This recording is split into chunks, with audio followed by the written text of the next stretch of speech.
G'day everybody, another episode of 4x4 Camping and Adventures, and in today's episode, yes, the title's not clickbait. It's definitely not clickbait. I suppose let's get that first bit out of the way. The Patrol is sold. It actually goes next week up to Perth to a dealer, and they're going to obviously sell it to somebody else.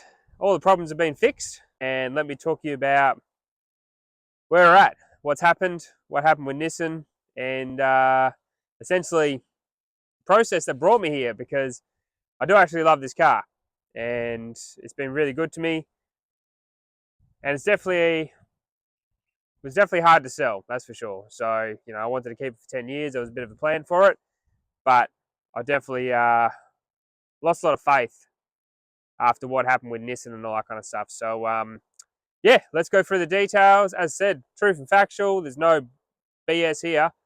This is what happened and what made me come to this point, essentially. So let's get into it. All right. So what happened? Well, as you know, you've probably been watching the channel. My steering had some dramas, and still had a manufacturer's warranty. I still got 3 years manufacturer's warranty on this car because it's just under 2 years old, or just over 2 years old. Took a Nissan 4 months later, and no resolution. So I had a meeting with Nissan. I'm not going to go into the details of all that because it's all finished now. So the car's sold. So all that side of things, all sorted. Came to no real resolution with Nissan, and I can't, in good faith, trust that if I go do a trip, because I'm planning to do a trip around Australia in the next year, I can't, in good faith, have this car go around Australia and trust that I'm going to have a warranty on the other end if something goes wrong with, say, gearbox, motor, whatever, with what I just went through.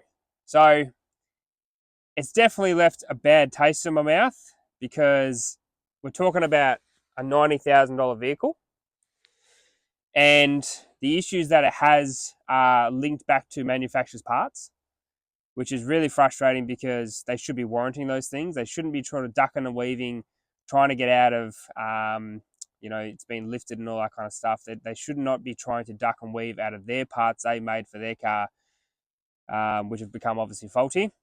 And it's just, the whole situation has definitely left a bad taste in my mouth. I haven't got any trust in Nissan or any faith that if I go around Australia, I do a gearbox or something just goes wrong, not by flogging it, but like just something goes wrong with the car, I can't trust Nissan's going to do the right thing and actually fix it.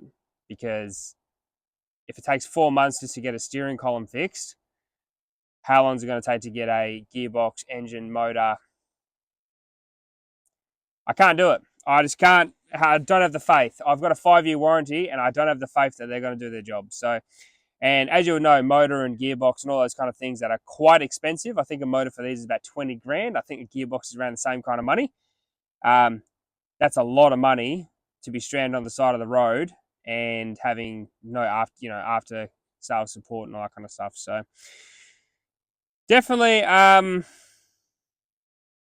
was definitely a hard struggle to get to this point to actually sell it. And I don't know what to buy next.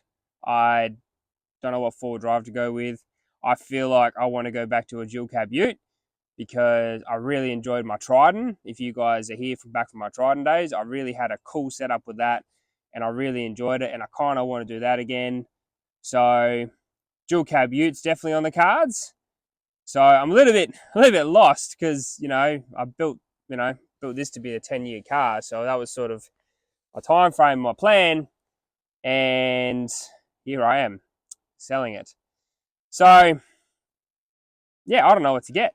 I'm definitely going to get a dual cab. I just don't know what to get in a dual cab ute yet. So yeah, I'll work all that out as we go. But yeah, that was the thought process and plan and situation that I was in. Yeah, it is what it is, really. I'm just disappointed. The whole situation is disappointing for such an expensive car. And it's not just me having this issue, because the floodgates opened when I started speaking about this on Instagram, and I probably had 30 people message me saying, I've had dramas, I've been waiting 12 months for a motor, my gearbox is cooked, all these things have popped up, and they're all having dramas with getting something fixed, which it just shouldn't be. I don't know. If you're spending 80 grand, 90 grand, 100 grand on one of these cars, you should not be jumping through hoops to get something fixed. Now, obviously, I understand I've modified the car, so I get that. But some of these cars that have been pushed back for warranty and that kind of thing just have bigger tires on it. And like a gearbox has gone in it, which a gearbox is a sealed unit and should be designed to tow 3.5 ton, obviously. Like, it's all in the design of the car. Like, they're designed to be 7 ton GCM, 3.5 ton behind them, all that kind of thing when you're towing a trailer. And they can't handle some 34-inch tires. And they come with a 33 from factory. I don't know. It's just a lot of ducking and weaving from the manufacturer's point of view, and it just I don't know. I just can't trust it. So that's why I come to this decision. So with a heavy heart, the car's gone. The car is sold. End of an era. Not much of an era, unfortunately, but she's all done. I can't speak much more on that side of things. I just want to look ahead and put this bad taste behind me, and just look at the next car and what I want to do, and sort of start sort of building my ultimate dual cab ute, I suppose, because this is going to be my ultimate wagon, which it is. I really love this car, but yeah, I suppose the next one is the ultimate dual cab ute. See what happens with that. So I might not go as crazy as I have done with the Patrol. I might keep it quite simple, because one thing I suppose I have noticed is going from the Trident to this is I didn't really change my camping setup. Like, I didn't install, induction cooktops and all that kind of thing. So I didn't really change my camping setup. So this is definitely overkill for what I do, especially camping.